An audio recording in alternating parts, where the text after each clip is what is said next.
दोस्तों, आप सबका स्वागत है रिवाइवर ग्रुप की ऑनलाइन ए मीटिंग में, जिसमें हम 12 स्टेप्स एंड 12 ट्रेडिशन की किताब पढ़ते हैं। और आज हम शुरू करने वाले हैं स्टेप 12। तो मैं रीड करता हूं पहले दो पैराग्राफ बड़े वाले। Okay. Step 12। Having had a spiritual awakening as a result of these steps, we try to carry this message to alcoholics and to practice these principles in all our affairs.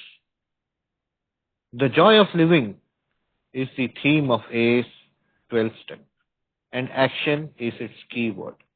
Here we turn outward toward our feeling, towards our fellow alcoholics who are still in distress. Here we experience the kind of giving that asks no rewards. Here we begin to practice all 12 steps of the program in our daily lives so that we and those about us may find emotional sobriety. When the 12th step is seen in its full implication, it is really talking about the kind of love that has no price tag on it. Our 12th step also says that as a result of practicing all the steps, we have each found something called a spiritual awakening. To new A's, this often seems like a very dubious and improbable state of affairs. What do you mean when you talk about a spiritual awakening? They ask. Maybe there are as many definitions of spiritual awakening as there are people who have had them. But certainly each genuine one has something in common with all the others. And these things which they have in common are not too hard to understand. When a man or a woman has a spiritual awakening, the most important meaning of it is that he has now become able to do, feel, and believe that which he could not do before on his unaided strength and resources alone. He has been granted a gift which amounts to a new state of consciousness and being. He has been set on a path which tells him he is really going somewhere, that life is a dead end, not something to be endured or mastered. In a very real sense, he has been transformed because he has laid hold of a strength, source of strength, which, in one way or another, he had hitherto denied himself. He finds himself in a possession of a degree of honesty, tolerance, unselfishness, peace of mind, and love of which he had thought himself quite incapable. What he has received is a free gift, and yet usually, at least in some small part, he has made himself ready to receive. Thank Over you. to you, Lucky ji. Thank you Chandu. नमस्ते दोस्तों, मेरा नाम lucky, मैं एक शराबी हूँ। Hi, Lucky. Grace of God, I am sober today. मैं reviver group का मेंबर हूँ, स्पॉन्सर लिया हुआ है। ए के तत्वों पे आधारित जीवन जीने की कोशिश कर रहा हूँ और उसकी रजा में कट रही है दोस्तों, एक एक दिन के हिसाब से। जैसा दिन आता है वैसे मन की तैयारी बन जाती है। एक्सेप्ट करते करते, कुछ बदलाव करते करते, कुछ समझते हुए और कुछ उस पे छोड़ते हुए जिंदगी की गाड़ी आगे चल रही है। आज हम 12/12 के 12th स्टेप को शुरू करने जा रहे हैं और 12वां कदम, अ, इस 12वें कदम में बिल डब्ल्यू ने इसका इंट्रोडक्शन देते हुए, जो भी चंदू ने इंट्रोडक्शन पढ़ा, उसमें बिल ने इस 12वें कदम की एक थीम समझाई है हमको। इंट्रोडक्शन के जो 4 पैराग्राफ अभी चंदू ने पढ़े, उसमें जीवन का आनंद, जॉय ऑफ लिविंग, और इस जॉय ऑफ लिविंग में बोलता है एक्शन जो है ना, वो की वर्ड है। इसमें कृति जो है, वो बड़ा, कृति पे बड़ा ही जोर है कि जहां पे हम खुद से बाहर निकलकर उन उन लोगों की ओर मुड़ते हैं जो अभी भी संघर्ष में हैं। हम दूसरों की मदद करते हैं बिना किसी प्रशंसा के, अपेक्षा के। एक निस्वार्थ सेवा की नींव ये 12वें कदम से शुरू होती है। इंट्रोडक्शन देते हुए बिल ये कहता है कि स्टेप 12 का अभ्यास जब हम अपनी दैनंदिन रोजमर्रा की जिंदगी में करते हैं तो हम अपने लिए और दूसरों के लिए भावनात्मक संयम पाना शुरू करते हैं। बिल यहीं पे पहली बार इमोशनल सोबरिटी की बात करता है। इस स्टेप की अगर गहराई में जाकर देखेंगे तो पता चलता है कि ये उस प्यार के बारे में है जिसके बदले में कुछ नहीं मांगा जाता। यानी कि निस्वार्थ प्रेम हमने कई बार सुना था। ये उस निस्वार्थ प्रेम को समझाने की बात है कि जैसे किसी प्रेम की कोई कीमत ही नहीं होती। स्टेप 12 की एक आध्यात्मिक शक्ति है, सेवा, प्रेम और बिना किसी अपेक्षा के देना। आगे वो अगले पैरा में बात करता है स्पिरिचुअल अवेकनिंग यानी आध्यात्मिक जागृति की। Our 12th step also says that as a result of practicing all the steps, we have each found something called a spiritual awakening. हम सब ने उस आध्यात्मिक जागृति का एहसास हुआ है, हम जागे हैं। और उससे क्या हुआ है, हमें गहरा परिवर्तन आया है और इस परिवर्तन को ही हम आध्यात्मिक जागृति का कारण बताते हैं। नए सदस्य को शायद ये बात बहुत अजीब, संदिग्ध और अविश्वसनीय लगती है कि सोचते हैं आखिर ये स्पिरिचुअल अवेकनिंग क्या होता है। हमारे साथ में बहुत सारे नए पुराने सभासद जुड़े हुए हैं और जो नए सभासद जो अभी ये 12 कदमों के रास्ते पे चले नहीं है या आधे रास्ते में हैं या प्रयास कर रहे हैं, उन सबको ये बात ऐसे होगी कि ये बड़ी अजीब, संदिग्ध और अविश्वसनीय लगने जैसी है। बिल सवाल उठाता है कि आखिर ये स्पिरिचुअल अवेकनिंग क्या होता है, आप किस बारे में बात कर रहे हैं। आगे कहता है कि नई सोब्राइटी में यह अनुभव दूर और मुश्किल लग सकता है। आपके मन में ये प्रश्न आना स्वाभाविक है क्योंकि इस बदलाव का अर्थ और वास्तविकता को अभी महसूस नहीं कर पाए होते हैं। आगे कहता है स्पिरिचुअल अवेकनिंग का खुलासा करता है बिल कि there are many definitions of spiritual awakening as there are people who have had them. जितने हम लोग ए में है ना, उतनी व्याख्याएं इस आध्यात्मिक जागृति की हैं। स्पिरिचुअल अवेकनिंग की परिभाषा हर व्यक्ति के लिए अलग अलग हो सकती है। जितने लोग इसे अनुभव करते हैं उतनी ही परिभाषाएं हो सकती है, लेकिन हर सच्ची आध्यात्मिक जागृति में कुछ बातें समान होती हैं, कॉमन होती हैं और उन्हें समझना कठिन नहीं है।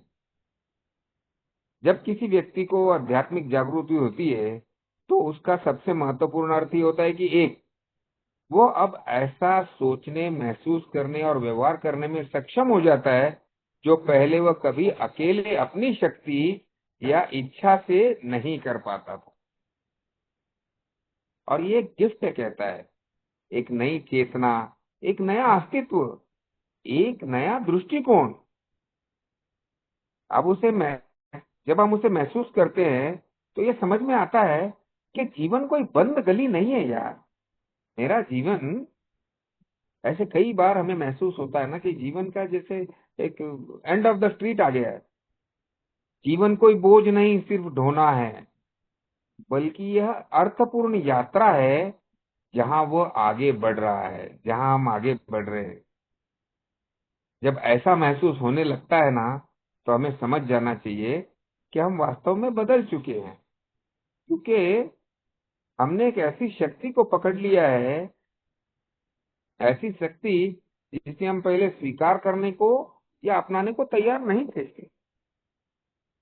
इस जागृति के बाद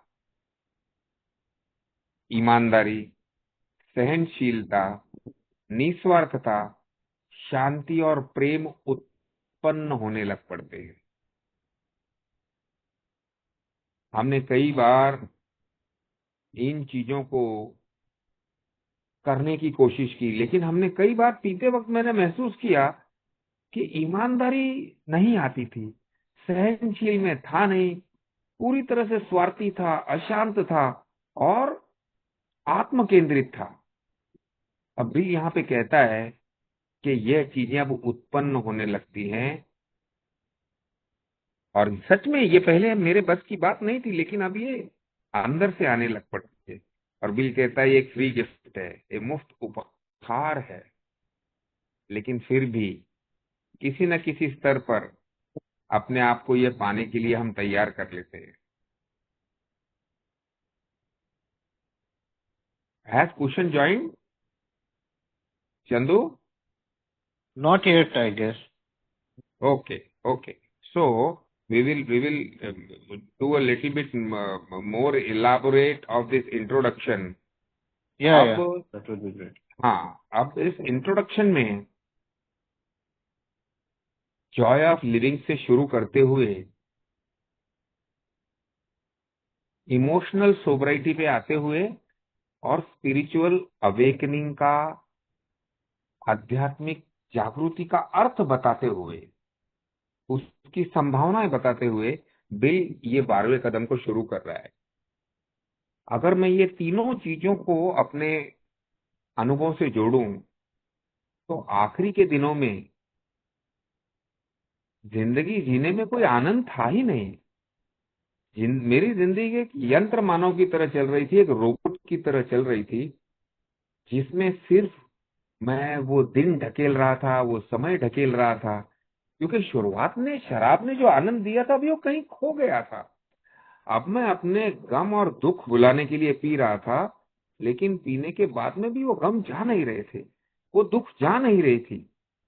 मेरी असफलताएं, मेरे फेलियर्स, वो अब घूम घूम के मेरी आंखों के सामने आने लग गए थे, और शरीर थक चुका था, मन थक चुका था, दिमाग थक चुका था, और ये थकान एक डिप्रेशन और अकेलेपन की तरफ मुझे ले जा रही थी। मैं घर में तो रह रहा था, लेकिन मैं घर का सदस्य बन के नहीं जी रहा था। मेरे पास समाज था, लेकिन उस समाज में भी अकेला था, पूरी तरह से अकेला और एक निराश जीवन जीने वाला। जीवन क्या होता है ये शायद हम शराबियों को ही सबसे ज्यादा पता है। हमने वो महसूस किया है, वो अकेलापन, वो नैराश्य, और वो बंद गली जिंदगी की। जैसे कि हम अक्सर सुनते हैं कि हम इतने निराश हो चुके थे कि अब ये महसूस होता था कि ये जिंदगी में तो अभी कुछ नहीं कर पाएंगे हम, और अगर कुछ नहीं कर पाएंगे तो अभी बस मृत्यु का इंतजार है। क्योंकि सालों साल पीते पीते और अपने शराब से मुक्त होने के असफल प्रयत्नों के कारण शराब के बिना जीना संभव है, ये अभी कल्पना में भी नहीं आता था। पहले तो हम बोलते थे कि नहीं, छोड़ दूंगा, नहीं कर लूंगा, लेकिन कुछ सालों के बाद शराब के बिना जीवन अभी कल्पना में भी नहीं आता था, सपनों में भी नहीं आता था। इतनी घोर निराशा छाई हुई थी। और मेरी कहानी तो ऐसी है कि मैं, जब मुझे ये मैसेज मिला, और मैसेज मिलने वाला व्यक्ति जब मुझे बोल के गया कि तुमने क्या बनना था और क्या हो गया सोचिए, तो मैंने, वो अंधेरा ही दिखाई दिया। जीवन के शुरुआत से लेकर के उस हॉस्पिटल में एडमिट होने तक का जब मैंने अपना पूरा जर्नी देखा, और आखिरी में मुझे यही लगा कि लकी अभी जीवन को खत्म कर देना चाहिए यार। भगवान मेरी मदद करे, अगर भगवान है तो इस जिंदगी का अंत कर दे, मैं ऐसे नहीं जी सकता। देखिए, मेरे मन में कभी ये विचार नहीं आया कि मुझे मुक्ति शराब से दिला दे, क्योंकि मन इतना निराश हो चुका था कि वो कल्पना भी नहीं कर पा रहा था। और मेरे मन से यही प्रार्थना निकल रही थी कि काश मैं कल सुबह उठूं ही नहीं, मैं और मेरा परिवार छूट जाएंगे इसमें से। तो ऐसे में जिंदगी जीने का आनंद तो दूर की बात है। अगला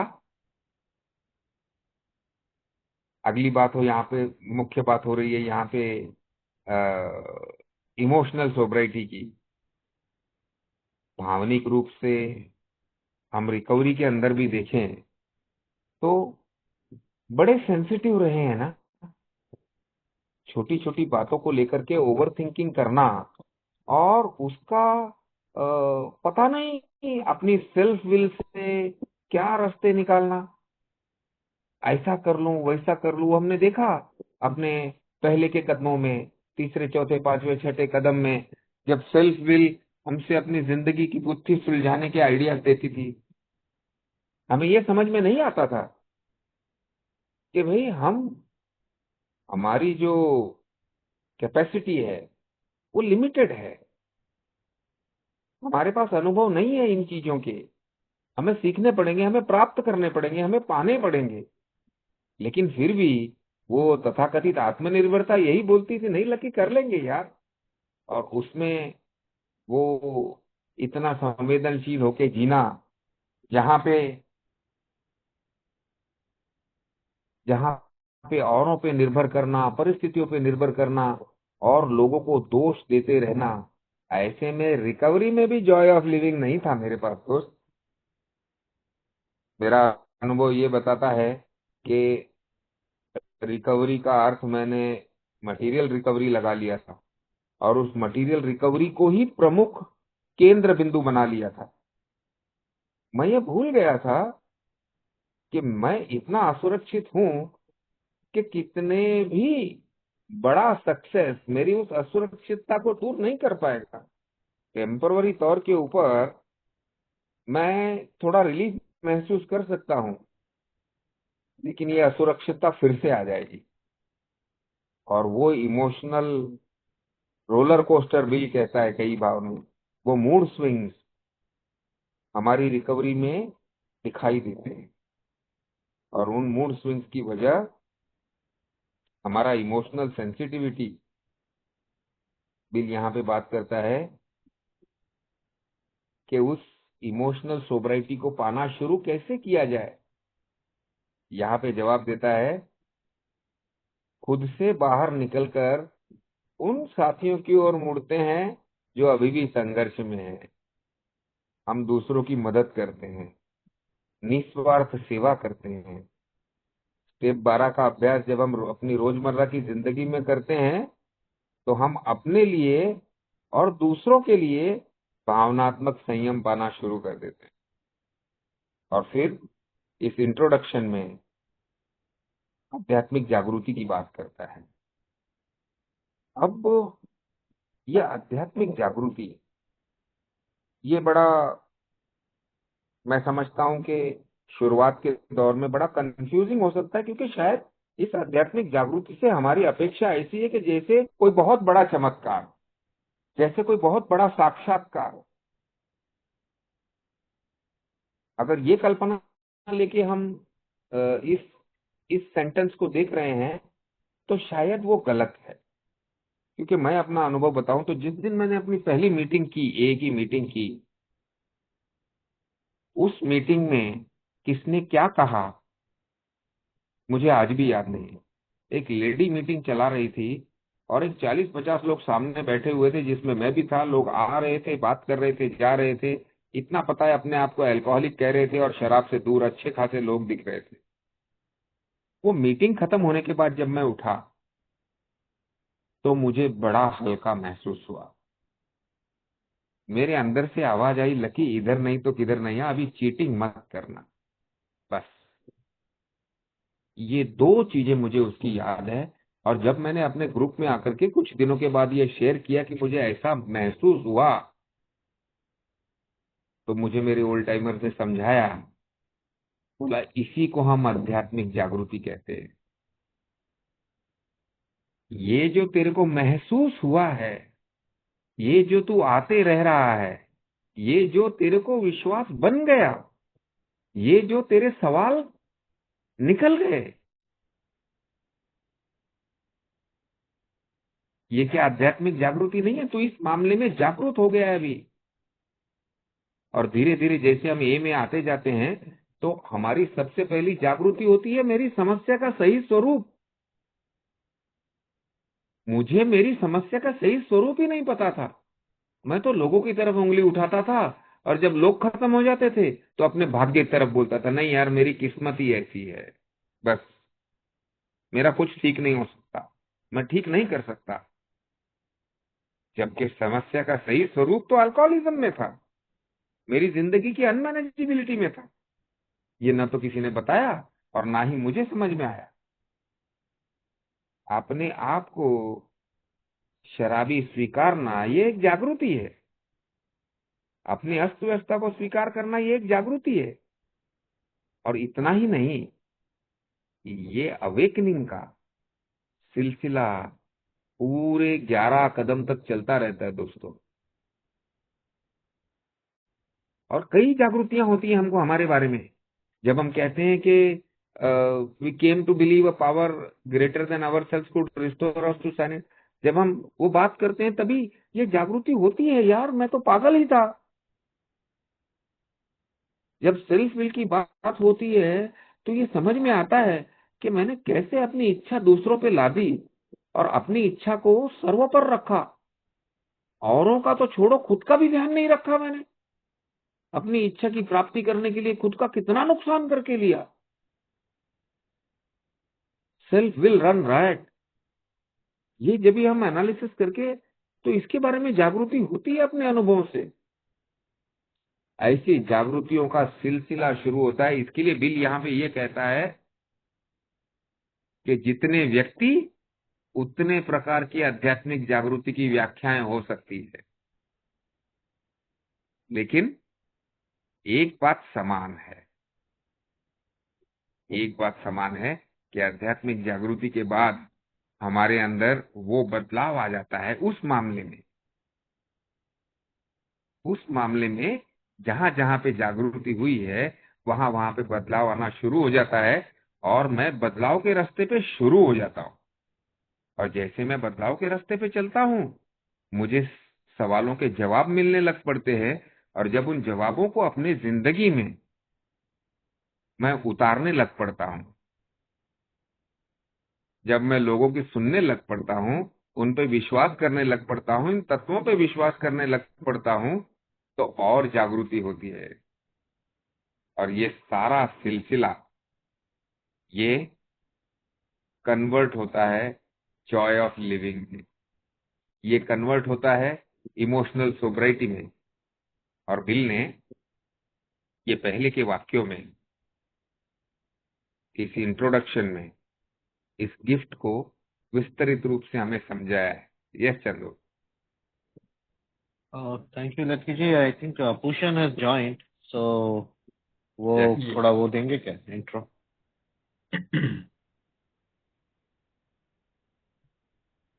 नमस्ते भाइयों, मेरा नाम पूषण है और मैं एक शराबी हूँ। हाय हाय भूषण। पूषण। सॉरी, थोड़ा सा लेट ज्वाइन हो गया। अभी 3 दिन पहले मेरे सासू माँ का डेथ हो गया। She expired. और कंडोलेंस कॉल के लिए कुछ लोग घर पे आए थे, और उस चक्कर में मीटिंग में ज्वाइन करने में थोड़ी सी देरी हो गई। यहाँ पर बिल डब्ल्यू जब भी बात करता है प्रोफाउंड पर्सनैलिटी चेंज, यहाँ पर स्पिरिचुअल अवेकनिंग की बात करता है 12वें कदम में, तो किसी को भी ऐसा लगेगा कि स्पिरिचुअल अवेकनिंग इसका मतलब एक साक्षात्कारी अनुभव, ईश्वर का किसी न किसी प्रकार का, जैसे बिल को हुआ वैसे साक्षात्कार। लेकिन बिल क्विकली यहाँ पर समझाने का कोशिश करता है कि आध्यात्मिक ये जो साक्षात्कार जो है, ये साक्षात्कार का मतलब क्या है, what do we mean by that.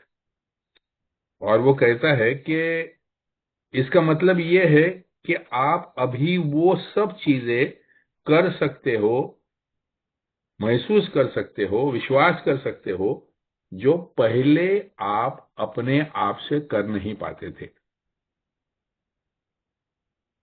दोस्तों, मेरी सासू माँ जब भी बीमार थी, एक वायरल इन्फेक्शन से हॉस्पिटलाइज हुई थी। एक 10-12 दिन हॉस्पिटल में होने के बाद में उसको डिस्चार्ज करके घर पे लाया गया। यही दौर पर यही समय पर मेरी कुछ प्रदेश में जाने की टिकटें निकली हुई थी, पैसा भर के हो गया था और ढेर सारा पैसा भर के हुआ था। और एक सामने ऐसा मुद्दा आया, मेरे पत्नी ने बात छेड़ी कि अगर माँ की तबीयत ठीक नहीं होगी तो हम ये छुट्टी का क्या करेंगे। और मेरे मन में पहला इंस्टिंक्टिव ख्याल तो यही आया था कि ढेर सारे पैसे भरे हुए हैं और ये वेस्ट जाएंगे, क्योंकि इतना लास्ट मिनट कैंसिलेशन करोगे तो कुछ भी नहीं मिलेगा। लेकिन फॉर्चुनेटली मैंने ये बोला नहीं, मैंने वो टाइम पे इतना ही बोला कि जिस दिन वो परिस्थिति आएगी उस दिन देखेंगे, आज तो वो ठीक है। और गॉड्स ग्रेस ऐसी रही कि वो हॉस्पिटल से वापस आ गई, 2 दिन पहले आ गई और ठीक ठाक थी और हम लोग छुट्टी के लिए चले गए। लगभग 11 दिन की छुट्टी करके वापस आने के बाद 12वें दिन पे जब भी हम लोग उसको मिलने चले गए तो उसकी अवस्था ठीक थी, लेकिन उसने मुझे बिठाया उसको अपने बाजू में और मेरे कंधे पे उसने सर रखा और उसने मुझे बोला कि मुझे ठीक नहीं लग रहा है, मैं क्या करूं। और मुझे अंदर से एक आवाज आ रही थी कि शायद इसका अंतिम समय करीब आया है। ढेर सारी टेस्ट करने के बाद में समझ में आया कि उसकी शारीरिक स्थिति ठीक नहीं है, और लेकिन इतनी भी गंभीर नहीं थी कि इमीडिएटली अगले दिन ही उसका देहांत हो जाए। लेकिन मुझे उस दिन रात को मैंने अपने पत्नी को बिठाया और मैंने उसको बोला कि देख, उसकी उम्र और उसकी शारीरिक स्थिति देखते हुए मैं भगवान से यही प्रार्थना करूंगा कि उसको ज्यादा लंबा सफर नहीं करना पड़े। वो एक सात्विक आत्मा रह चुकी है और अगर वो उसको जल्दी मुक्तता मिल जाए तो यही उसके लिए बेहतर होगा, क्योंकि जो बीमारी उसको लगी हुई थी उसका आगे का जो प्रोग्रेशन है, मैं वो चैट जीपीटी पे पढ़ रहा था और वो सिचुएशन दिख रही थी कि ये आगे जाके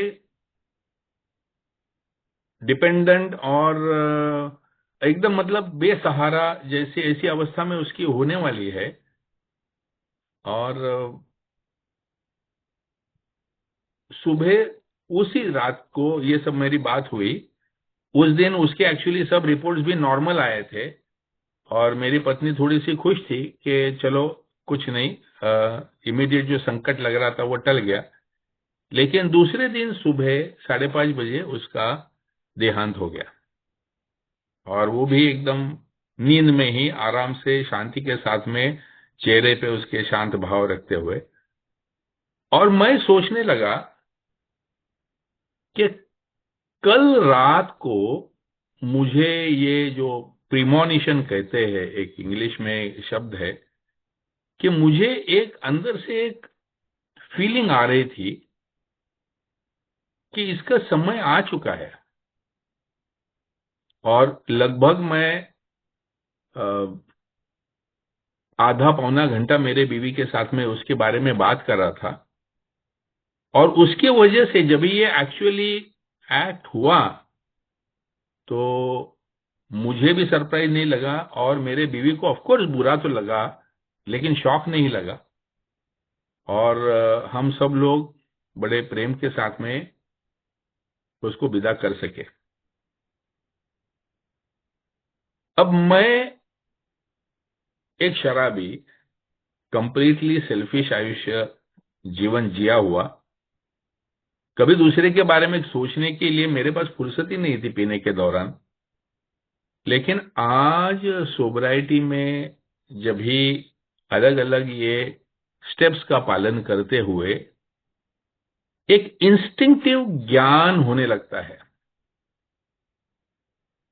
आप सेंस करने लगते हो, कुछ अपने अंदर एक कुछ स्पेशल गिफ्ट्स निर्माण हो जाती है, जिसकी वजह से आदमियों के अंदर की अच्छाई देखने की क्षमता आप में आ जाती है।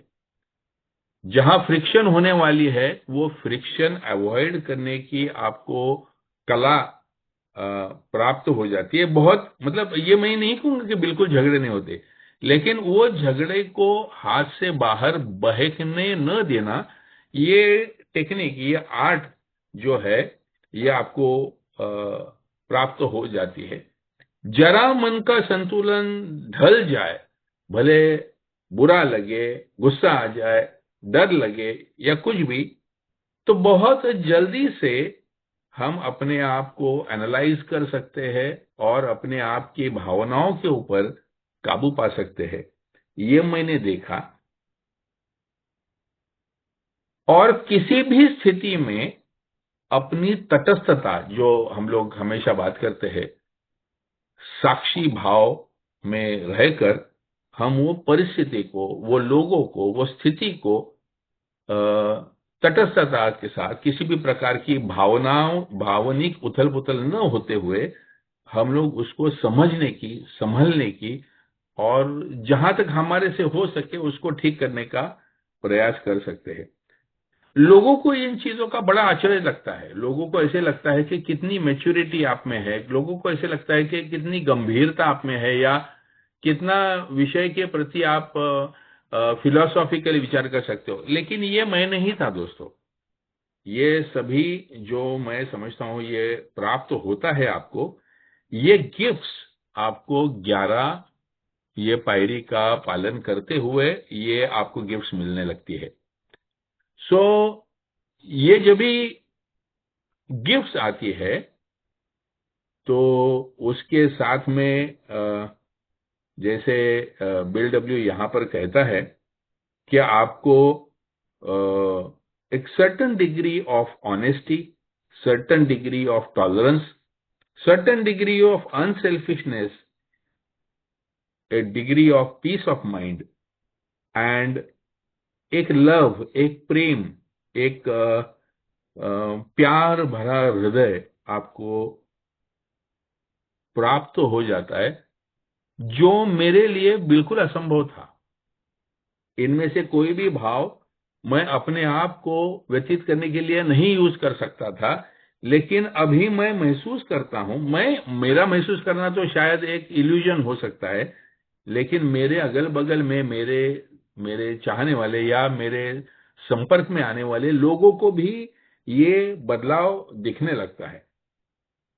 अभी आज की ही बात है, या रादर कल की बात है, हम लोगों ने, ये तो देहांत तो हो गया 2 दिन पहले, लेकिन आज हमने नासिक में, मेरा कामकाज है थोड़ा बहुत, और उन सब का एक गेट टुगेदर ये कल रात के लिए हम लोगों ने प्लान किया था। अब ये तो तीसरा ही दिन था, और सूतक जो कहते हैं कि मतलब मेरी पत्नी को लगता है, और उसने बाहर निकलने का या नहीं निकलने का, तो नॉर्मली 13 दिन तक घर से बाहर नहीं निकलते हैं। लेकिन मैंने उसको कल सुबह इंस्टिंक्टिवली मैंने उसको बोला कि देख, तू यहां रहेगी तो इन्हीं विचारों में रहेगी।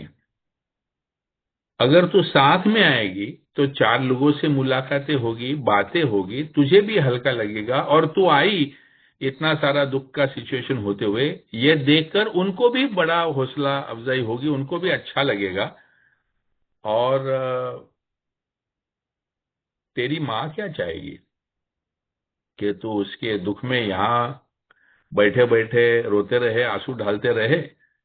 और लोगों का आके सांत्वना करने का इंतजार करते रहे, या उसकी मेमोरी को सही रिस्पेक्ट देते हुए तूने जो करना है, तूने जो हाथ में लिया हुआ है वो करे।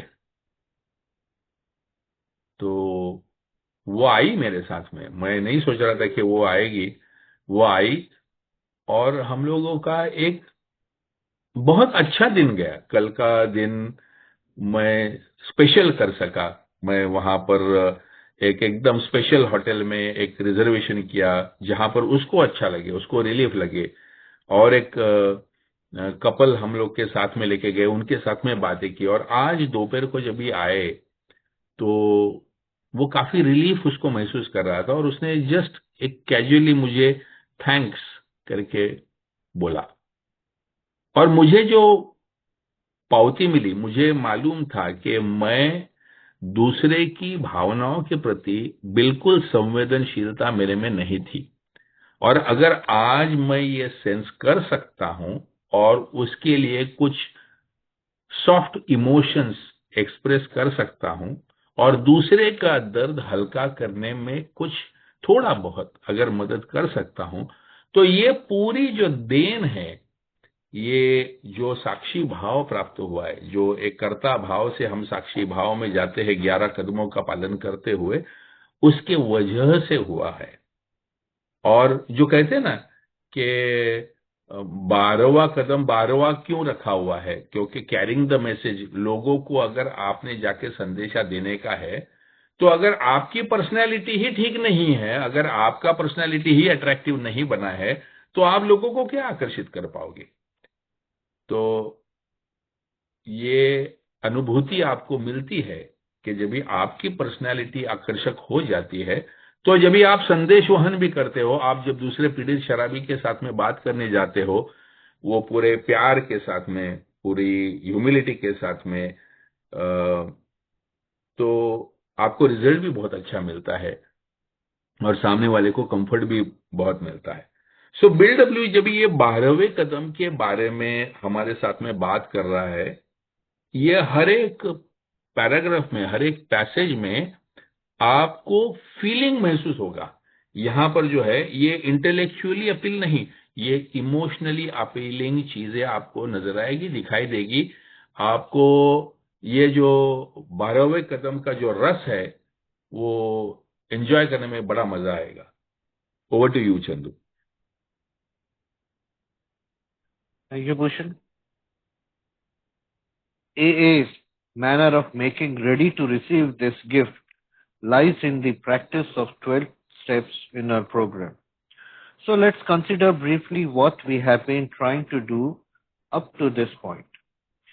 Step 1 showed us an amazing paradox. We found that we were totally unable to be rid of the alcohol obsession until we first admitted that we were powerless over it. In step 2, we saw that since we could not restore ourselves to sanity, some higher power must necessarily do so if we were to survive.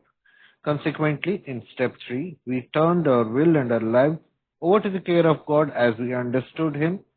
For the first time, for the first being, we, we who were atheist or agnostic discovered that our own group or A as a whole would suffice as a higher power. Beginning with step 4, we commenced to search out the things in ourselves which had brought us to physical, moral, and spiritual bankruptcy. We made a searching and fearless moral inventory.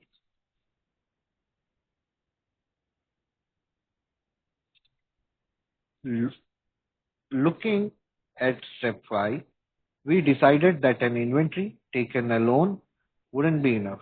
We knew we would have to quit the deadly business of living alone with our conflicts and in honesty confide these to God and to another human being. At step 6, many of us bowed for the practical reason that we did not wish to have all our defects of character removed because we still loved them, we still loved some of them too much. Yet we knew we had to make a settlement with the fundamental principles of step 6. So we decided that while we still had some flaws of character that we could not yet relinquish, we ought nevertheless to quit rebellious hanging on to them. We said to ourselves, "This I cannot do today, perhaps, but I can stop crying out." No, never. Then, in step 7, we humbly asked God to remove our shortcomings, such as He could or would under the conditions of the day we asked. In step 8, we continued our house cleaning, for we saw that we were not only in conflict with ourselves, but also with people and situations in the world in which we lived. We had to begin to make our peace, and so we listed the people we had harmed and became willing to set things right. We followed this up in step 9 by making direct amends to those concerned, except when it would injure them or other people. By this time, at step 10, we had begun to get a basis of daily living, and we keenly realized that we would need to continue taking personal inventory, and that when we were in the wrong, we ought to admit it promptly.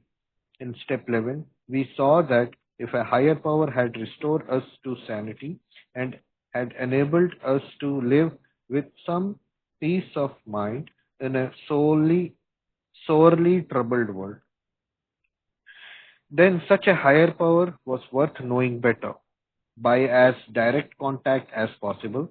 The persistent use of meditation and prayer we found did open the channel so that where there had been a trickle, there now was a river which led to sure power and safe guidance from God as we were increasingly better able to understand Him. Thank you.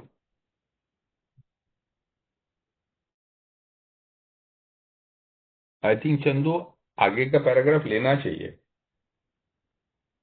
Okay. So, practicing these steps, we had a spiritual awakening about which finally there was no question. Looking at those who were only beginning and still doubted themselves, the rest of us were able to see the change setting in.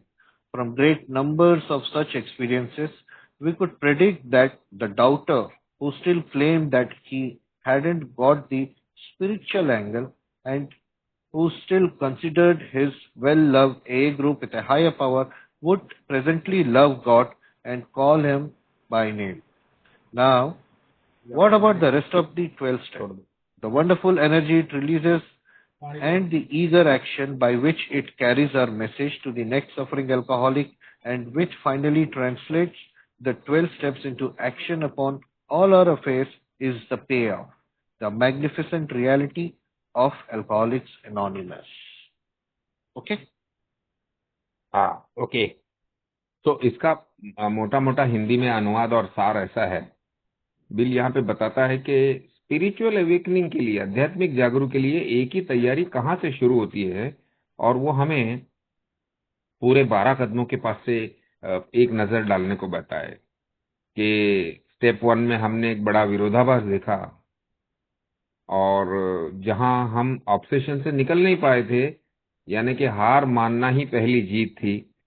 Step 2 में हमने देखा कि हम खुद अपनी sanity वापस नहीं ला सकते थे, इसलिए एक हायर पावर की आवश्यकता है, और ये शक्ति हमारे जीवित रहने के लिए एक जरिया बन गई.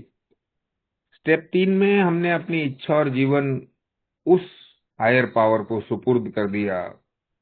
जो लोग नास्तिक या आज्ञेयवादी थे, उन्होंने पाया कि शुरुआत में उनका ए समूह ही उनका हायर पावर बन सकता है.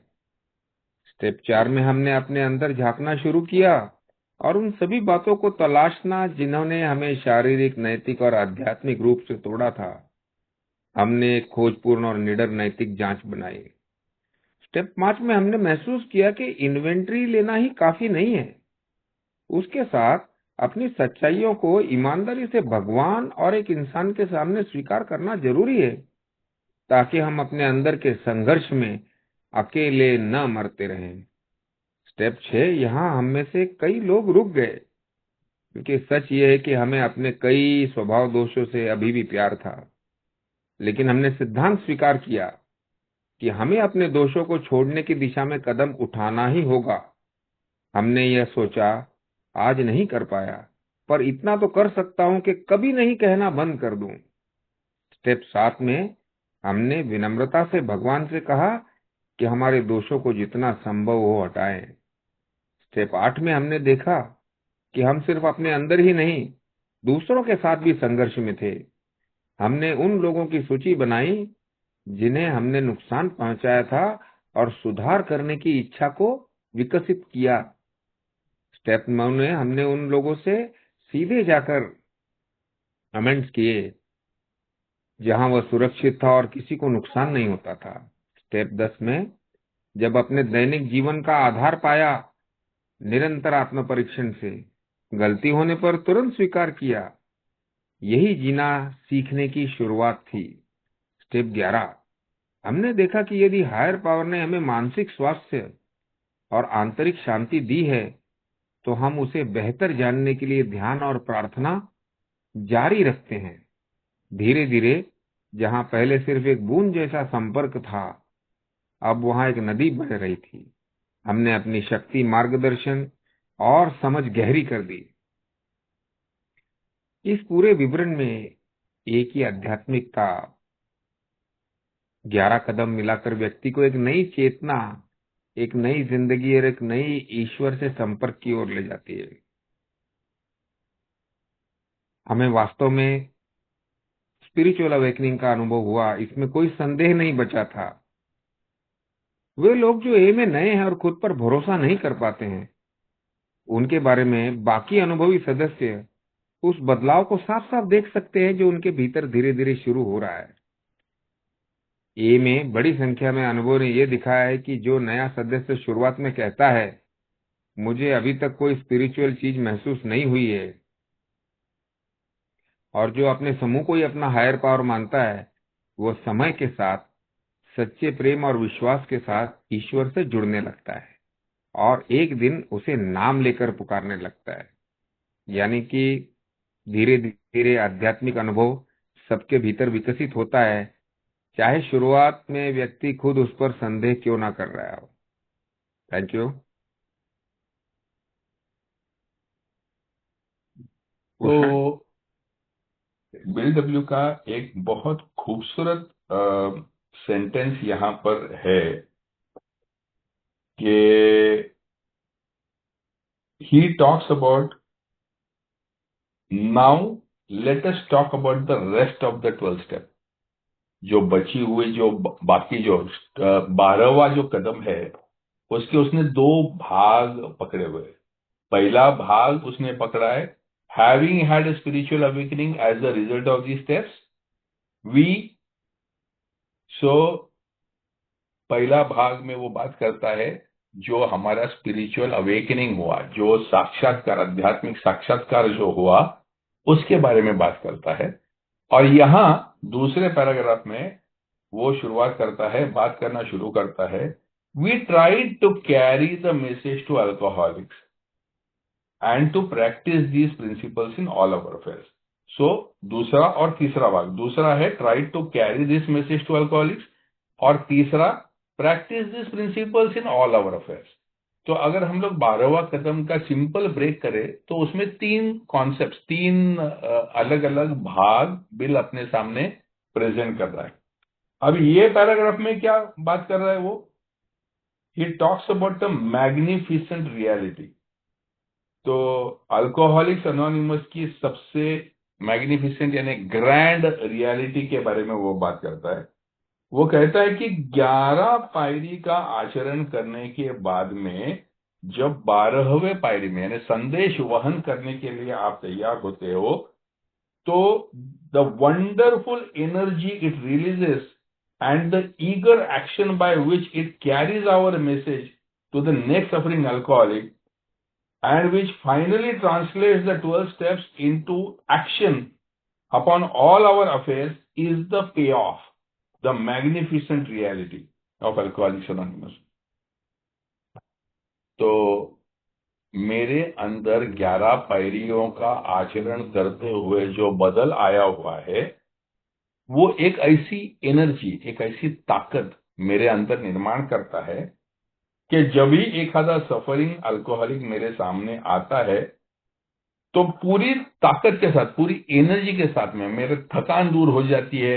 मैं पैसे का विचार नहीं करता हूँ, मैं इनकन्वीनियंस का विचार नहीं करता हूँ, मैं समय का विचार नहीं करता हूँ, मैं वो कौन से धर्म का है, गरीब है या अमीर है, ये सब चीजों का विचार नहीं करता हूँ। सिर्फ एक शराबी ने दूसरे शराबी की जान बचानी है, जो मुझे ये 11 पायरियों का पालन करते हुए जो प्राप्त हुआ है, वो दूसरे पीढ़ी तक मुझे पहुंचाना है। इस भाव में एक लेटेंट एनर्जी, एक दबी हुई एक ताकत मेरे में से बाहर निकलने के लिए तैयार होती है। और इतना ही नहीं, बल्कि अब मेरे में जो ये बदलाव हुआ है, मेरी जो ये प्रोफाउंड पर्सनालिटी चेंज हुई है, मेरा जो व्यक्तिमत्व में बदलाव हुआ है, ये बदलाव अभी जिंदगी के हर एक मामले में मुझे बदलाव लाके देता है। So this, he says, is the magnificent reality of alcoholics anonymous.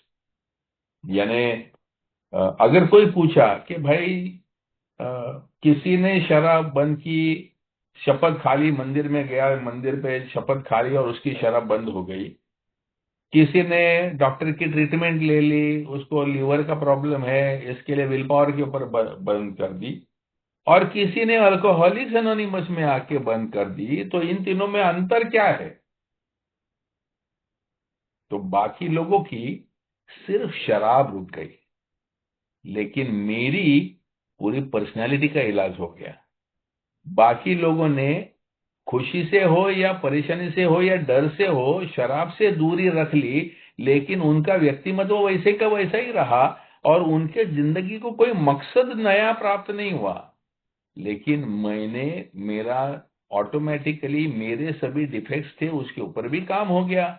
मैं अपने बारे में बहुत कुछ जान गया। और इतना ही नहीं, बल्कि अभी मेरे अंदर भगवान ने एक ऐसी ताकत, एक ऐसी एनर्जी प्लांट की है कि अभी सिर्फ मैं रुककर खुश नहीं हूं, बल्कि जिसको किसको भी तकलीफ है, उस हर व्यक्ति तक पहुंचने की ताकत एक मुझे गिफ्ट में मिली हुई है। और इतना ही नहीं, बल्कि मेरी पर्सनैलिटी पहले अगर इंट्रोवर्ट थी, तो अभी मेरी पर्सनैलिटी एक्सट्रोवर्ट हो सकती है।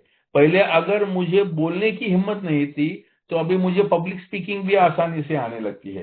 पहले अगर मेरे और मेरी बीवी के संबंध एकदम बिगड़े हुए थे, तो आज उसी बीवी को मैं दोबारा प्यार करने को सीख गया हूं।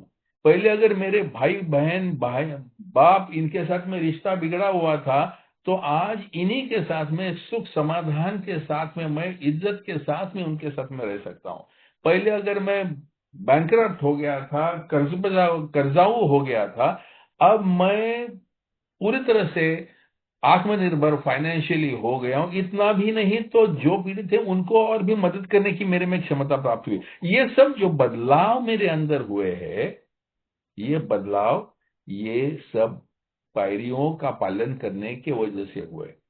तो बाकी लोगों की जो शराब बंद हुई है, वो सिर्फ शराब बंद हो गई, लेकिन उनकी जिंदगी मिजरेबल की मिजरेबल ही रही।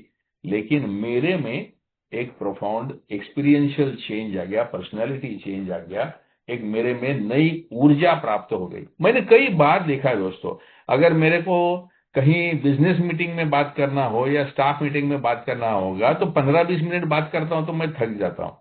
लेकिन कभी एए के मीटिंग में बुलाया किसी ने और एक आधा टॉपिक दिया, तो घंटों बात करके भी मैं थकता नहीं हूं। ये कौन सी एनर्जी है, कहाँ से आती है? जब भी हम लोग ट्रेडिशन वर्कशॉप्स वगैरह करते हैं, 2-2 दिन 8-8 घंटे बात करता हूं। कहाँ से आती है ये ताकत? ये ताकत ये मेरी नहीं है, ये कोई विल पावर की ताकत नहीं है, या मुझे मार मचड़ के कोई टॉनिक भी नहीं खा के वहां पर खड़ा नहीं होना पड़ता है। That power is gifted to you. एक नई स्पिरिचुअल एनर्जी आपके अंदर दी जाती है। This is the magnificent reality of alcoholics anonymous. Over to you, Chandru. Thank you. Even the newest of newcomers find undreamed rewards as he tries to help his brother alcoholic, the one who is even blinder than he. This is indeed the king. Sorry. This is indeed the kind of giving that actually demands nothing. He does not expect his to pay him or even to love him. And then he discovers that by the divine paradox of this kind of giving, he has found his own reward, whether his brother has yet received anything or not. His own character may still be gravely defective, but he somehow knows that God has enabled him to make a mighty beginning, and he senses that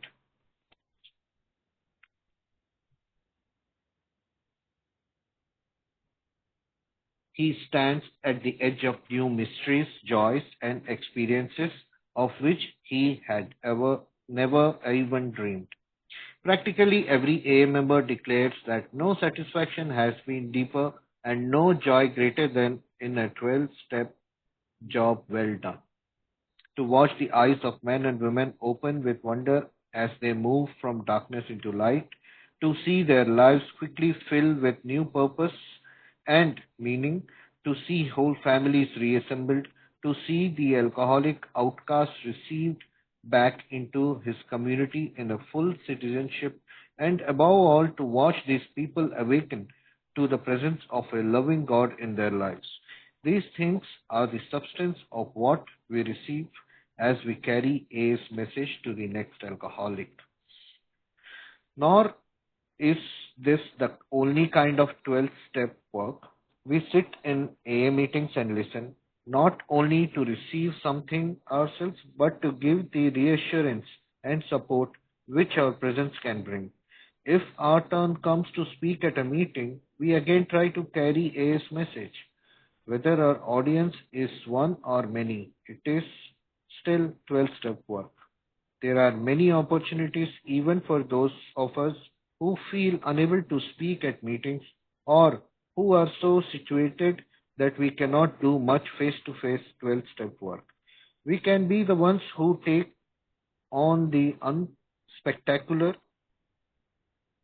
but important tasks that make good 12-step work possible. Perhaps arranging for the coffee and cake after the meetings, where so many skeptical, suspicious newcomers have found confidence and comfort in the laughter and talk. This is 12-step work in the very best sense of the word. Freely ye have received, freely give is the core of this part of 12 step. We may often pass through 12-step experiences where we will seem to be temporarily off the beam. This, these will appear as big setbacks at the time, but will be seen later as stepping stones to better things. For example, we may set our hearts on getting a particular person sobered up, and after doing all we can for months, we see him relapse. Perhaps this will happen in a succession of succession of cases, and we may be deeply discouraged as to our ability to carry A's message. Or we may encounter the reverse situation in which we are highly elated because we seem to have been successful. Here, the temptation is to become rather possessive of these newcomers. Perhaps we try to give them advice about their affairs which we weren't which aren't really competent to give or ought not give at all. Then we are hurt and confused when the advice is rejected or when it is accepted and brings still greater confusion. By a great deal of ardent 12-step work, we sometimes carry the message to so many alcoholics that they place us in a position of trust. They make us, let us say, the group's chairman. Here again, we are presented with the temptation to overmanage things, and sometimes this results in rebuffs and other consequences which are hard to take.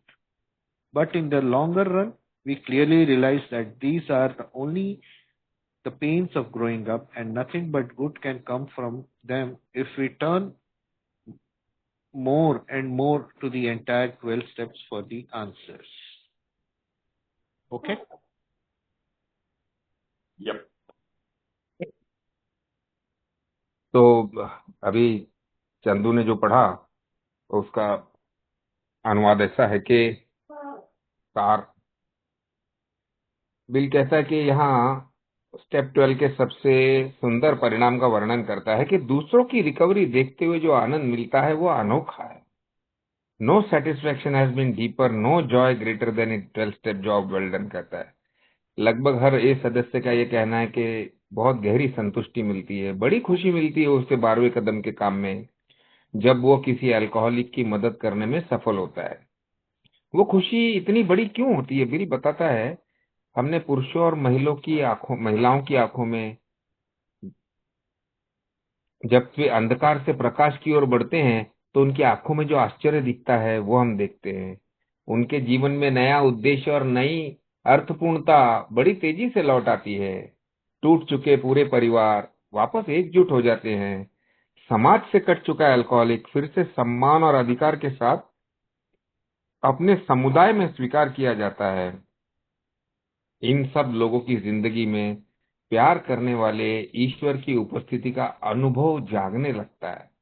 ये सब अनुभव, bill कहता है कि इनाम है जो हमें स्टेप 12 का संदेश अगले अल्कोहलिक तक पहुंचाने को समय में मिलते हैं।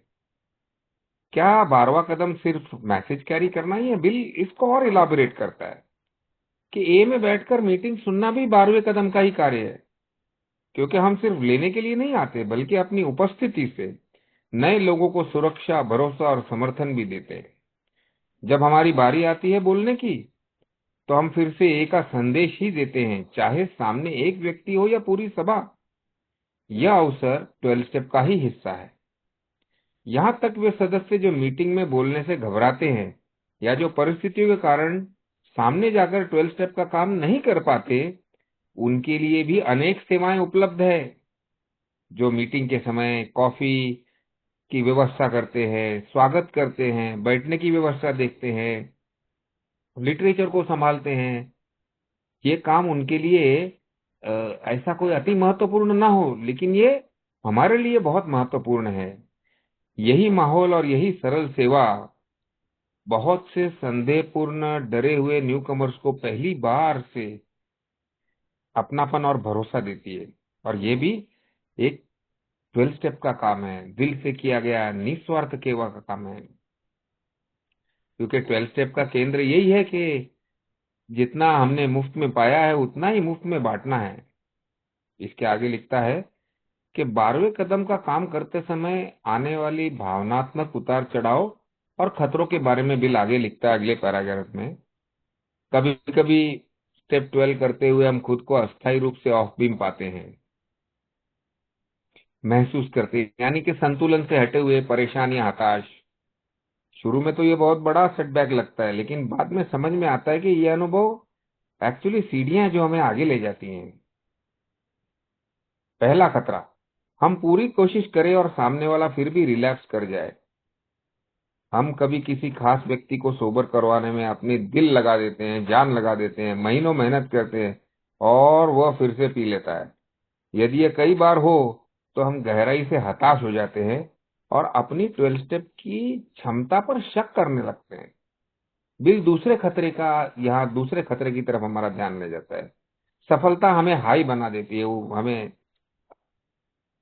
कभी कभी इसके उलट भी हो जाता है कि हम सफल होते दिखते हैं और हमारे अंदर अहंकार और पॉजिटिवनेस पैदा हो जाता है।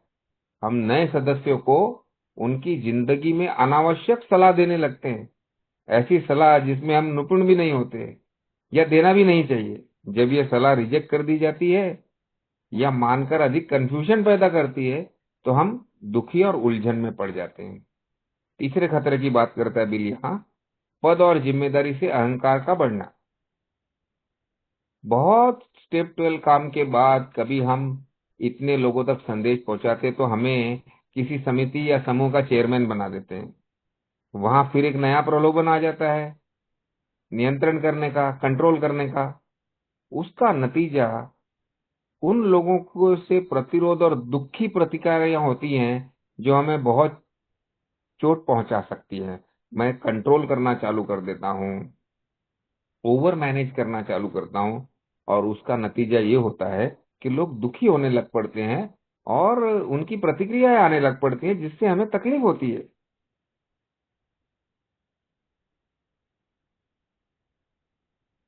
सेवा करते हुए भी हम इंसान हैं, और इंसान अहंकार, निराशा और उलझन में पड़ सकते हैं, लेकिन ये सब रिकवरी के हिस्से हैं।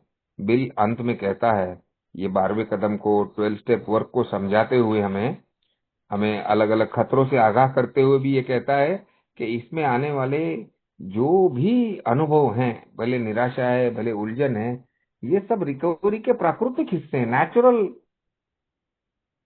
हिस्से हैं। Over to you push.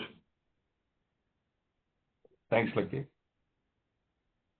मुझे मेरा वो इनिशियल स्ट्रगल याद आता है। 1992 के मई महीने में मैं ठाणे में रहने को आया। उसके पहले मैं अंधेरी ही रहता था। और 23 मार्च को मेरे बेटे का बर्थडे रहता है। 22 मार्च को मेरा डिस्चार्ज हुआ था। और लगभग मई 5 तारीख को मैं ठाणा में रहने को आ गया। इसका मतलब हार्डली 1 महीने की अ, बाहर रिहैब से डिस्चार्ज होकर 1 महीना, 1.25 महीना हुआ था, जबकि मुझे ठाणे में रहने को आना आना पड़ा। या मैंने और मेरे बीवी ने आना चाहा भी, वैसी अपॉर्चुनिटी भी आई और नया संसार शुरू हो गया। अब मेरी बिल्डिंग में, मैं ग्राउंड फ्लोर पर रहता था, उसके बगल में ही दूसरी एक बिल्डिंग थी। और वहां पे ग्राउंड फ्लोर पे लगभग हमारी उम्र का एक कपल था। और कई बार रात को वो घर से झगड़े की, चिल्लम चिल्ली की, बर्तनों की आवाज आते थे। और मैं नया नया सोबर, 3-4 महीने, मैं अपनी बीवी को बोलता था कि शायद ये घर में भी कोई बेवड़ा है, इसको मैसेज देने की जरूरत है। तो उसने बोला, जा तेरे ग्रुप में बोल सीनियर मेंबर्स को, कोई ना कोई तो भी मैसेज देगा उसको। तो मैं गया और अपने ग्रुप में जो सीनियर्स थे वो टाइम पे, उनको मैंने रिक्वेस्ट किया कि भाई मेरे बगल में एक है, शायद शराबी है, तो उसको संदेशा देने की जरूरत है। तो हमारे एक ओल्ड टाइमर थे, उन्होंने बोला, तेरा नेबर है, तू दे दे मैसेज। और सडनली मैं एकदम शॉक हो गया। मतलब मैंने कभी सोचा ही नहीं था कि मैं मैसेज देने जाऊंगा। अरे, जो बिल्डिंग में मैं रहता हूँ, एक तो नया शहर, नया घर, नई नई सोसाइटी, यहाँ पर किसी को मालूम नहीं है मेरे पीने के बारे में या मेरे सोसाइटी के बारे में। और वहां पर जाके मैं अपनी एनोनिमिटी ब्रेक करूं, वहां पर जाके मैं बात करूं, अब मैं शराबी था और मैं मदद कर सकता हूं, ये सब मेरी कुछ हिम्मत हो नहीं रही थी। मेरी और मेरे बीवी की हमेशा बातें होती थी कि वैसे देना चाहिए, कभी न कभी तो देना चाहिए, ले ये लोगों ने मेरे ऊपर ही डाल दिया, ऐसे है वैसे है, ये सब बातें चल रही थी। और एक दिन वही घर से रात को लेट जोर से रोने की आवाज आई। तो वो जो लड़का था, उसका मोटरसाइकिल एक्सीडेंट में मौत हो गया। उस दिन ना मैं, ना मेरी बीवी, हम दोनों सो नहीं पाए कि शायद अगर हमने हमारी अनामिकता का बहुत इतना बड़ा इशू नहीं किया होता, या दूसरे शराबी के साथ में बात करने का डर अगर दिल में हमारे इतना बसा नहीं होता, तो शायद एक जान बच सकती थी। उस दिन मैंने डिसाइड कर लिया कि कुछ भी हो जाए, मैं संदेश देने का अगर मेरे पास अगर अपॉर्चुनिटी आता है, तो मैं कभी उससे पीछे नहीं हटूंगा। कम से कम खुद के कारण, खुद की इमेज या खुद के फियर या खुद के डर की वजह से मैं पीछे नहीं हटूंगा। अब उन दिनों, मैं 1992 की बात कर रहा हूं, हमारे रिवाइवर ग्रुप में हार्डली 3-4 मेंबर्स थे। अभी 12 स्टेप कॉल करने का यानी करने का क्या, कैसा करने का। तो मैं आया था रिहैब सेंटर से, तो मेरा उनके साथ में कांटेक्ट था। तो मैंने उनको बोला कि अगर कोई भी ठाणे एरिया में से डिस्चार्ज होने वाला है तो मेरे को बताओ, मैं उसको फॉलो अप दूंगा। अब रिहैब सेंटर को ऐसे लगते ही रहते हैं कोई ना कोई जो बाहर निकलने के बाद में सपोर्ट दे सके। तो धीरे धीरे धीरे मेरे पास अ, नाम आने लगे, कॉन्टैक्ट्स आने लगे, एड्रेस आने लगे, और मैं उनको फॉलो अप करने लगा। और एक हाथ करके लोग सोबर होने लगे। जैसे लोगों को एक्चुअली सोबर रहते मैंने देखा, और लोगों ने मुझे जब भी ग्रेटिट्यूड एक्सप्रेस किया कि आपने मुझे मदद किया, इसके लिए मैं ठीक रहा, मैं आया तो मैं कंफ्यूज था लेकिन आपने मेरा हाथ पकड़ा और मुझे ठीक लगा। तो ये फीलिंग मुझे बहुत अच्छा लगने लगा। मुझे ऐसे लगने लगा कि मैं अभी फाइनली कुछ तो भी अच्छा अभी करने लगा हूं, कुछ तो भी मीनिंगफुल करने लगा हूं। तो अगला टप्पा मैंने सोचा दूसरा मैं क्या कर सकता हूं, क्योंकि अभी भी मेरी हिम्मत हो नहीं रही थी कि बेवड़े को कहीं से पकड़ के लाके उसके घर पे जाके बात करने को। मेरे को आई वॉन्टेड टू टॉक, मैं उन्हीं से बात करना चाहता था जिनकी रुकी हुई है, और खाली उनके साथ में बात करके उनको सोबर रहने में मदद करनी, इतना ही मैं काम करना चाहता था। और फिर मेरे दिमाग में आइडिया आया, क्योंकि मेरा कुछ साइकेट्रिस्ट लोगों से पहचान हुआ था, मैं उनके नॉलेज से काफी इम्प्रेस था। तो मैंने सोचा चलो साइकेट्रिस्ट लोगों से बात करते हैं। तो मैंने जो हमारे शहर के एक दो तीन जो अच्छे साइकेट्रिस्ट थे उनको जाके अपनी पहचान करवाई ए मेंबर करके, और मैंने बोला अगर आपके पास कोई पीड़ित शराबी होगा तो मुझे कांटेक्ट दीजिए, मैं ये करता हूं। तो एक हाथ दूसरा ऐसा भी मिलता था जिसकी रुकी हुई है, गोलियां वगैरह खा रहा है, ऐसे मिलता था। हमारे थाना के श्रीकांत जोशी, एक डॉक्टर श्रीवास्तव करके थे, वो इन लोगों ने काफी सारे लोगों की मैसेज वगैरह देना चालू किया, लेकिन ज्यादातर वही मैसेज मिलते थे जिनका पीना रुका नहीं है और उनके घर में जाके उनको बात करने का है। पहले मुझे बहुत एम्बेरसमेंट लगती थी कि यार पराये आदमी के, वो भी बेवड़े के घर पे जाके बात करना और उसको अपने बारे में बताना। I was not very comfortable with this. लेकिन अभी डॉक्टर ने बोला हुआ है, अपॉइंटमेंट भी लिया हुआ है, बात भी किया फोन पे, और मैं फाइनली ऐसे एक दो तीन चार लोगों के साथ में जाके मैं उनके घर में जाके उनके साथ बात करना चालू किया। और जब ही एक्चुअली मैंने 12 स्टेप कॉल किया और वो बंदा सोबर हो गया, ना उसको रिहैब जाने की जरूरत पड़ी, वो डायरेक्टली अल्कोहलिक्स एनोनिमस में आके बगैर शराब पी के जब ये रुकने लगा, तो बॉस मुझे इतना बड़ा ऐसा किक बैठा, मुझे ऐसा इतना हाई लगा कि यार मैं ये कर सकता हूं, मैं लोगों की जिंदगी बदल सकता हूं। मैं क्योंकि मेरे को ये विश्वास नहीं था, मेरे को ऐसे लगता था कि रिहैब सेंटर में जाए बगैर शराब बंद ही नहीं होती है, कि किसी ना किसी तरीके से फॉर्मली डिटॉक्सिफिकेशन नहीं होता है, या कंपलसरी कुछ समय तुमको रखा नहीं जाता है, तब तक तुम रुक नहीं पाते हो। यही मेरे विश्वास है, क्योंकि मैंने वो किया था।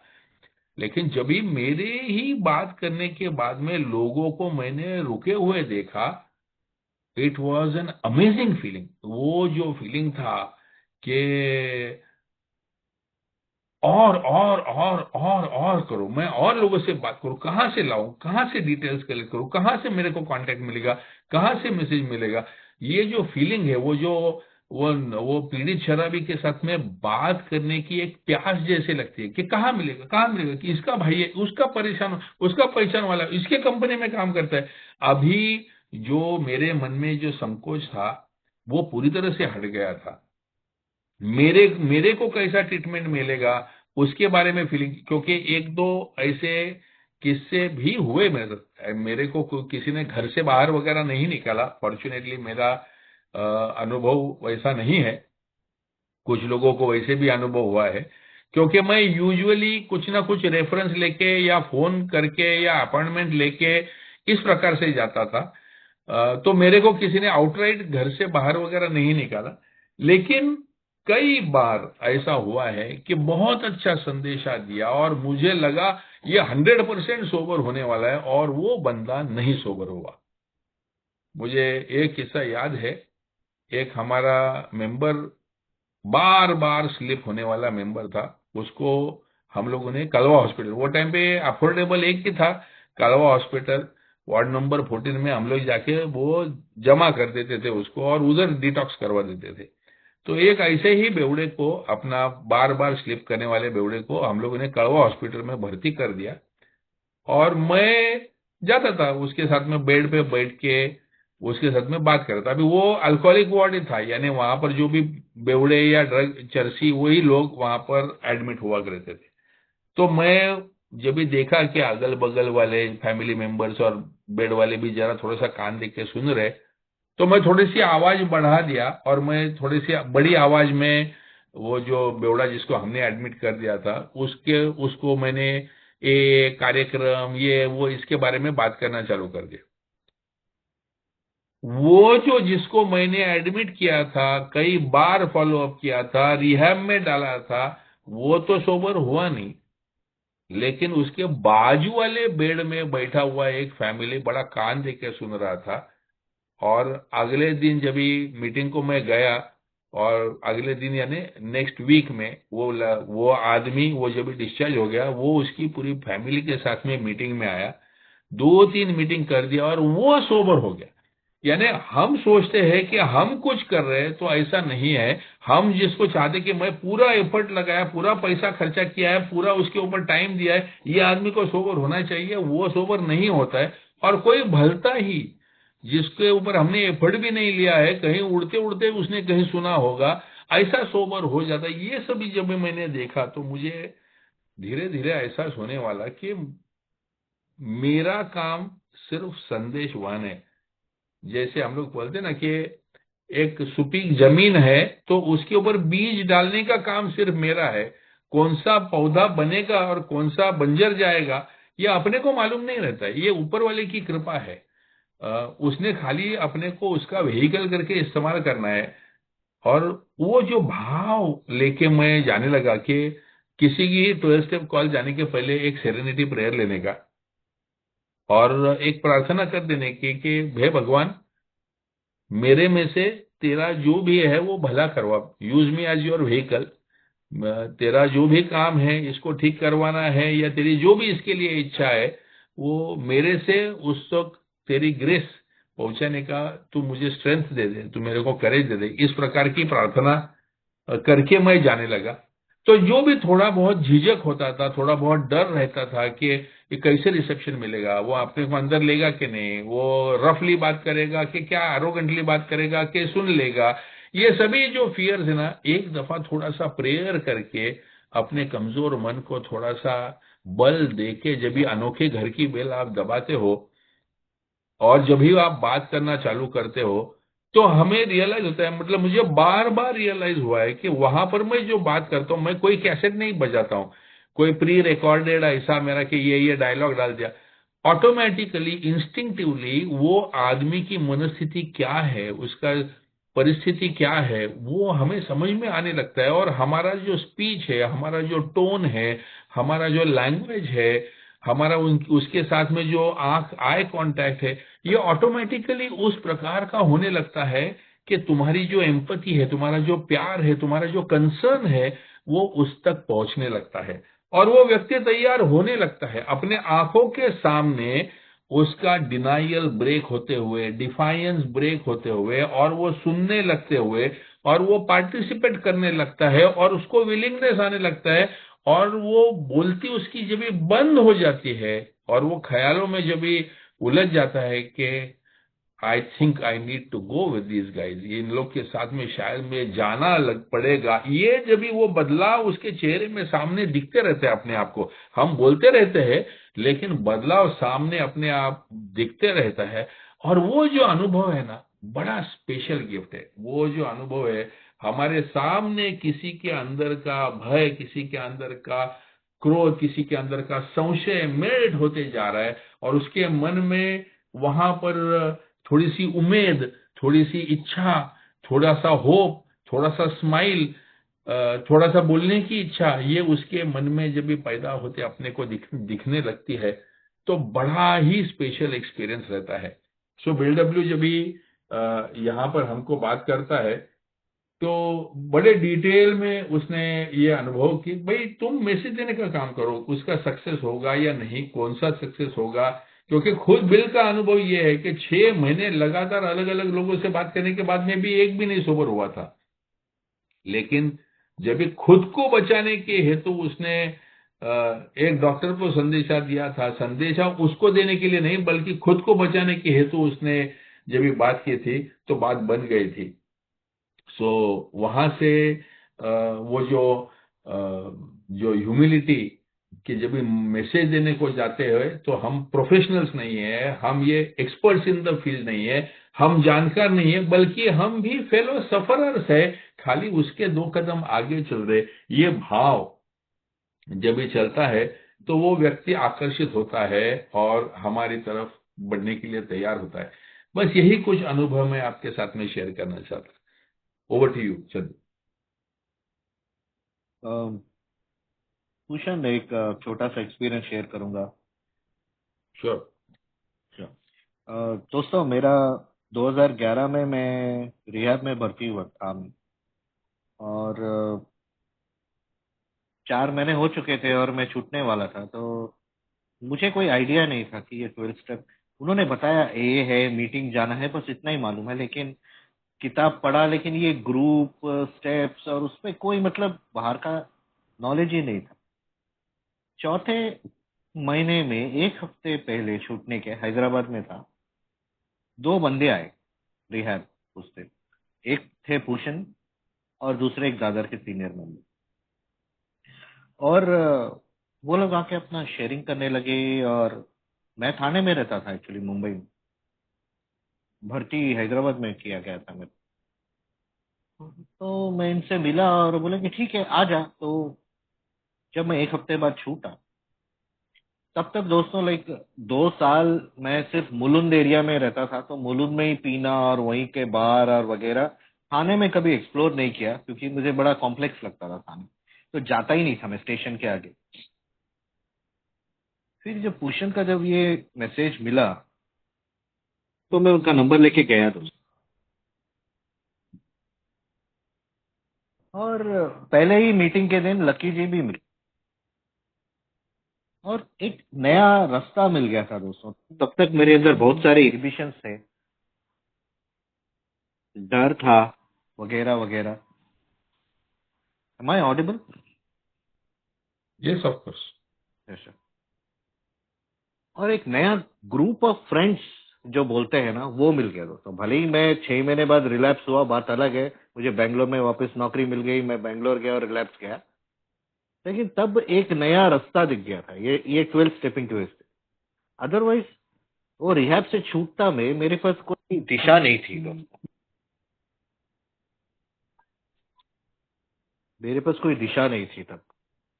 ये 12 स्टेप का ही बात है। तो बस यही एक छोटा सा किस्सा बोलना था मेरे को, शेयरिंग। अभी कोइंसिडेंटली हम लोग हैदराबाद गए थे, वो किसी कन्वेंशन अटेंड करने को गए थे, और वो कन्वेंशन में सुबह का टाइम में मेरा और वो जो हमारे दादर के मित्र थे, हम दोनों का शेयरिंग पूरा हो गया और हमारे सामने पूरा दिन था। तो ये जो रिहैब सेंटर के जो ओनर थे, वो भी एक ए मेंबर ही थे, और वो कन्वेंशन में हमको मिले थे और उन्होंने बताया था कि ऐसा ऐसा उनका रिहैब है। तो मैंने जब भी कोई रिहैब में जाने का मौका मिलता है और वो वहाँ के पेशेंट्स के साथ में बात करने का मौका मिलता है, तो मैं जरूर उनके साथ में बात करता हूँ, क्योंकि मैं जानता हूँ वहाँ की मनस्थिति क्या होती है। तो मैंने ऐसे ही पूछा कि मैंने काफी सुना है आपके रिहैब के बारे में, तो क्या मैं पेशेंट्स के साथ में बात कर सकता हूँ? और बोला हाँ, आ जाओ। बोला कभी आए? तो बोलते आज ही आ जाओ, आई एम फ्री। और ऐसा वो योग बन गया था, और वहां पर हमारी चंदू के साथ में मुलाकात हो गई। अब मैं कोई चंदू को सुधारने को तो गया नहीं था, मैं तो इतना ही बताने गया था क्योंकि मैं जानता था कि रिहैब में रहने वाले लोगों की मनस्थिति क्या रहती है। फंसे हुए रहते हैं, दीवार के अंदर रहते हैं, डरे हुए रहते हैं, कब बाहर निकलेगा, वो होपलेस मनस्थिति रहती है। और इसमें से सब में से मैं गुजरा हुआ था, और मैं जानता था कि यहाँ पर थोड़ा सा होप देने से बहुत सारी बहुत सारा फर्क पड़ सकता है। क्योंकि मुझे इस प्रकार का होप मिला था जब मैं सेंटर में था, कि बाहर जाके भी कुछ ना कुछ सपोर्ट सिस्टम है।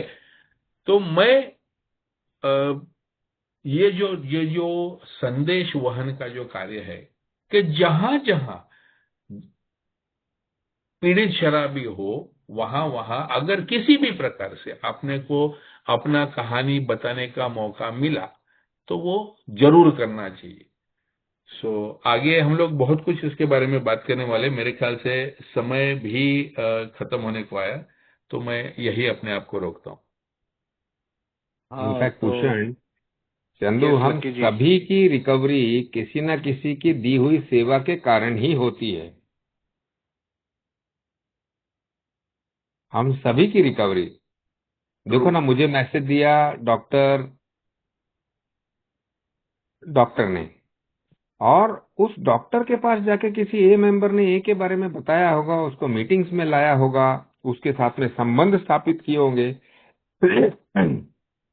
तो मैं जब भी हॉस्पिटल में एडमिट हुआ, तो वो हॉस्पिटल ने जो उनके साथ में संपर्क में ए मेंबर था, उसको बताया होगा, and he came to me on the third fourth day.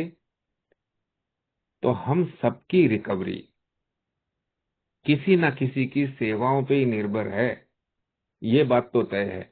और इसमें जो 12 स्टेप्स में जो बिल ने हमें अलग अलग प्रकार से समझाया है, उसमें मैं आज मानता हूं जो भूषण ने शेयर किया अभी, आज रिहैबिलिटेशन सेंटर एक बहुत बड़ा सोर्स है हमारे लिए, जहाँ पे ऐसे इच्छुक शराबी जिनको शराब से दूर रहने की इच्छा अवेलेबल हैं, जो शायद शराब से दूर भी हैं, अभी जितना टाइम रिहैब में है, उतना टाइम तो दूर ही होते हैं, और बाहर निकलने के बाद जब ये सवाल उठता है कि क्या करें, तो ऐसे में अगर उनको अल्कोहलिक्स अनोनिमस का संदेश मिलता है, ये जिंदगी का तरीका समझ में आता है, और हम में से लोग संपर्क में रहते हैं, तो हम एक बहुत बड़ा कार्य बड़ी आसानी से कर सकते हैं। इनफैक्ट हमारी सारी फोकस ब्रिजिंग द गैप की तरफ होती है, और इसके ऊपर ढेर सारा लिटरेचर और अनुभव हमारे पास अवेलेबल है। मैं समझता हूँ इस ग्रुप में भी बहुत सारे मेंबर ऐसे जुड़े हुए हैं जो या तो रिहाब से आए हैं, या जिनकी इच्छा है कि आसपास के रिहैब में जाकर के मैं हफ्ते में एक दिन या 15 दिन में एक दिन, जहाँ पे ए का संदेश नहीं है, वहां पे जाके मिलूं, संदेश दे सकूं, तो एक बड़ा ही सुंदर कार्य होगा। और इसका जो रिटर्न आपको मिलेगा, वो अभी ये जैसे ही हम 12 स्टेप आगे पढ़ते जाएंगे, और बड़ा ही अविस्मरणीय होता है। जिंदगी की हाईलाइट, दिन की हाईलाइट बन जाता है, वो टॉकिंग पॉइंट बन जाता है। Thank you Chando. Lucky, on this point एक बात का मैं जिक्र करना रह गया। बिल डब्ल्यू यही पैराग्राफ में ये भी छेड़ देता है कि जो लोग अपने आप को face to face 12 step call करने के लिए अपनी तैयारी नहीं बना पाते हैं, they can always help out in making the 12 step calls possible. यानी कि 12वां कदम का कार्य संभव हो सके, इसके लिए जो सेवाएं हैं, वो सेवाओं में भी आप हाथ भर आप मदद कर सकते हो, और वो भी आपका 12 स्टेप ही गिना जाता है, वो भी आपकी सेवा ही गिनी जाती है। फिर आप ग्रुप की चाय कॉफी बांटने से लेकर कुर्सियां लगाने का, या ग्रुप का सेक्रेटरी करके आप मीटिंग चलाने का, या सिर्फ मीटिंग रूम में जाकर आप बैठते भी हो और आशा प्रदान करते हो, न्यू कमर को आशा प्रदान करते हो, जब भी मौका मिले तभी शेयर करते हो, या किसी ना किसी प्रकार से एए का संदेश पीड़ितों तक पहुंच सके, ऐसी जो भी सेवाओं की रचना है, इनमें से किसी सेवाओं में किसी प्रकार का हाथ आप लगाते हो, तो ये ब्रॉड अम्ब्रेला, ये जो है, इसका जिक्र यहाँ पर बिल डब्ल्यू ने किया है। आगे इसके बारे में हम लोग बहुत कुछ सुनने वाले हैं, सीखने वाले हैं।